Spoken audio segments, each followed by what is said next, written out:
The New York Times has just published some data, and boy, is it bad news for Democrats. See, moderates like myself are looking for common sense policies that will actually move the country forward, and we absolutely do not like identitarianism. That is wokeness, okay? The woke left is dominating the narrative. Now, here's the big problem for Democrats.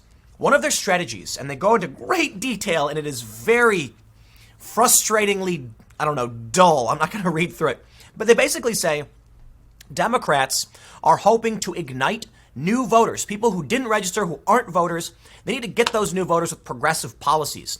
You'll see people like Cenk Uygur of the Young Turks say this is a progressive nation or something to that effect, and that if we could only get these people to vote, we would win. However, as I've pointed out, if the Democrats sacrifice the center in favor of progressives on the far left, the center might actually go to Trump. These are swing voters. The issue isn't whether or not you can get new votes, it's whether or not you can take votes away from your opponent and gain new votes.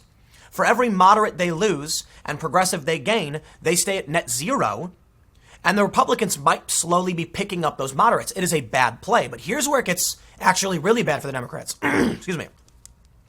The largest group, at least in some areas, of non-voters or people who can be activated are white and working class. So what do you think that means when the identitarian rhetoric is going full steam ahead? When Twitter, Facebook, all these social networks are publishing this ridiculous anti-white identitarianism. For one, it's going to freak out a bunch of middle Americans. But now we see people putting up Mexican flags at ICE facilities. We see rhetoric about giving illegal immigrants health care. I assure you, the white working class of this country, what do they call it? They call it, I think Vox called it a white lash. Don't be surprised when you activate a sleeping giant.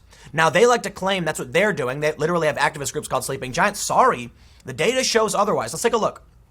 First, I think this graph isn't necessarily as relevant. It shows that in the Rust Belt, Trump's approval rating versus turnout is stable, and in the Sun Belt, it's down. U.S. across the board, a little down based on turnout. But let's move on, because I don't think this whole section, I got to admit, it's like nails on a chalkboard trying to read through. It's just very, very, come on, New York Times, do better. So here we have a graph. It says turnout among registered voters in 2018 by demographic groups. Turnout of white and older registered voters remained higher than for non-white and younger voters. And just by that, they're hoping that activating non-white voters, you can see you've got black, Hispanic, etc., they can then beat the white demographic. But regardless of what they're hoping to do, the first thing to point out, I think this country is 66% white. So if every white person voted of voting age, that's it. End of story. It's whatever they want. So it's a huge problem for the Democrats to actually make a play based on not liking white people. Like, you shouldn't play race into this at all. Okay? Look, identitarianism separates people by race. And most people don't like that. It is a fringe woke Twitterati that is obsessed with like putting everyone in neat little boxes. The average person just wants to live their life, I assure you. So what do you think happens then when you target the biggest voting demographic and insult them? You'll probably lose, but we'll see. There's some really interesting data pertaining to what happened in the midterms and what's happening now. Excuse me. In what happened in 2016, 2018, and what's going to happen now. So check this out. Trump's approval rating by vote history and age. The older someone is, the more likely they are to support Trump. We can see that those who voted in 2018 who are older, still more likely to vote Trump, and those who didn't vote in 2018 were always more likely to support Trump, but still more likely to support Trump today. Not the highest. It's the highest voting age is around, the highest approval rating comes from the age demographic around 45 to 55. So I don't think this is necessarily that important. It's not going to show you who's going to win or lose, but let's move on. Let's skip all the written stuff. It's kind of boring.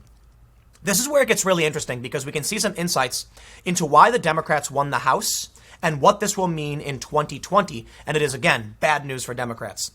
Trump approval rating among registered voters.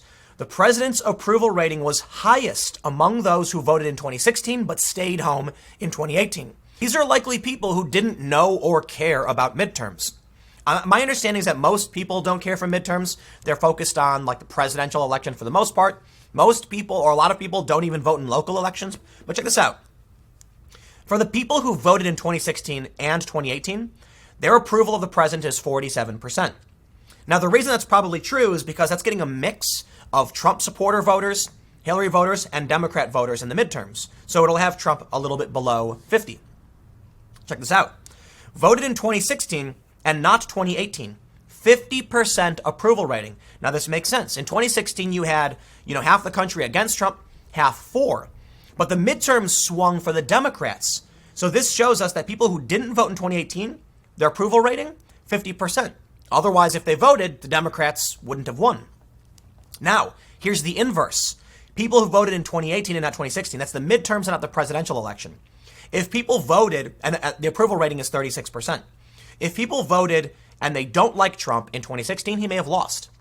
The Democrats won the House because these people voted, which is why, in the end, we are looking at record voter turnout for 2020. It's going to be crazy. Now, people who didn't vote at all hold a 41% approval rating for the president. But let's move on to the more, I guess, pressing and more dangerous issues that it's going to hit the Democrats, not the Republicans. They say the president's approval ratings were worse among non-registered voters. So that's interesting. But if not, people aren't registered to vote, they might not vote again. But let's skip over this. It's not as important as this chart right here. Demographic composition of voters and non-voters. In northern battleground states, most non-voters are working class whites.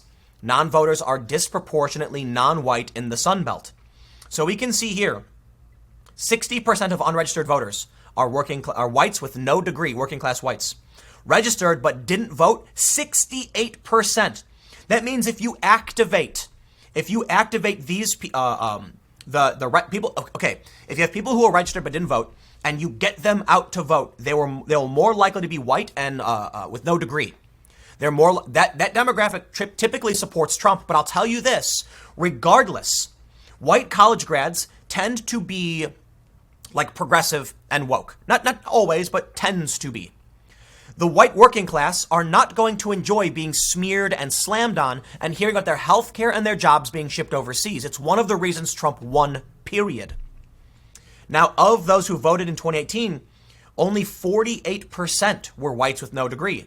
And they were a huge factor for Trump, which means, look, the voted in 2018 has, let's look at it this way. Both sides need to gain votes. The white working class is the biggest demographic among registered non-voters. That means there is a huge opportunity for Republicans to grab those who would likely support them. But unfortunately for the left, they only have a 32% pool to grab from of those who would likely vote for them. Now, these numbers aren't one for one. I'm not saying only white people vote Republican. That's not the point. I'm saying it's a bigger pool to attract new voters. Now, of course, when it comes to unregistered, they have about a 40% of the pool is theirs for the taking. But with Trump already having won 2016, it looks like overall bad news. Now, in the Sun Belt, things are different. And this could be interesting. To clarify, they say the northern battleground states include Pennsylvania, Wisconsin, Michigan, Iowa, Minnesota, and New Hampshire. And the Sun Belt is Florida, Texas, Arizona, Nevada, and Georgia. Here's the thing. Hillary Clinton lost because she couldn't hold what's called the blue wall. Okay, it's the northern battleground states. She wasn't supposed to lose them. She wasn't supposed to lose Michigan. She lost Michigan, Wisconsin, Ohio, Pennsylvania. That was absurd that she lost them. Well, she didn't do what she needed to do. Trump won. When you realize that Trump has more to gain in those states that got him the victory, it is extremely bad news for the Democrats. Now, I will say there is some bad news for Republicans in that Florida is a major player in whether or not the president's going to win. And with this huge pool of typically liberal-leaning voters, it's bad news for Republicans. So Republicans really got to step up their game. But in the end, it looks like everything is the key states that. Okay, let me clarify. The blue wall states that Trump lost, that he won, were thin margins. It was a close call. And with winner take all states, you win. I don't know which ones are which, but you get all the votes. So I think Trump won one state by only a few thousand votes. That's dangerous. That's dangling on the precipice there. With this opportunity for grabbing new voters, ultimately bad news for Democrats. So I'll stress, the point the New York Times is making is that while Democrats typically gain from a broad electorate, that is not assured in the Trump era, meaning it's just, I'm not going to say it's the end of the world for Democrats, but this should be a serious warning for Democrats. So check this out. Trump's ratings are stronger in northern battleground states than the Sun Belt and elsewhere among non-voters. So let's play the good news and the bad news part. Northern battleground states, Trump needs to win those, and he almost lost them. Sun Belt, he needs to win these too. And Florida and Georgia are he could lose them, and that could be a big deal. I don't know what Georgia typically votes, left blue or red, but Florida could go either way. I think that's the gist of it. So let's see their conclusion here, and we'll wrap things up. He writes, the danger for Democrats is that higher turnout would do little to help them in the Electoral College if it did not improve their position in the crucial Midwestern battlegrounds. Higher turnout could even help the president there, where an outsized number of white working class voters who backed the president stayed home in 2018, potentially creating a larger split between the national vote and the Electoral College in 2020 than in 2016. There's nothing about the composition of non-voters that means a higher turnout election would invariably make it easier for Democrats to win the presidency or for Republicans to keep it. But I'll say this. Look, if Democrats are typically supposed to gain from these, in broader turnout, and now that's not the case, that is an advantage they're losing. While he's saying it's not going to go one way or the other, the data is just what we're seeing.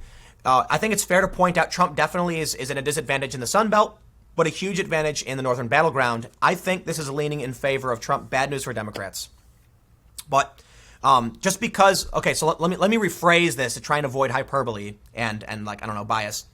I'm not saying the Democrats are guaranteed to lose. I'm not saying that this is them the end is nigh and raise your signs. I'm saying this is a little bit bad news because the Democrats think they can ignite new voters to secure their base, and they're saying right now that's not the case. Your plan isn't going to work. Anyway, stick around. More stories to come in next story at 4 p.m. YouTube.com/Timcast. Thanks for hanging out, and I will see you all there.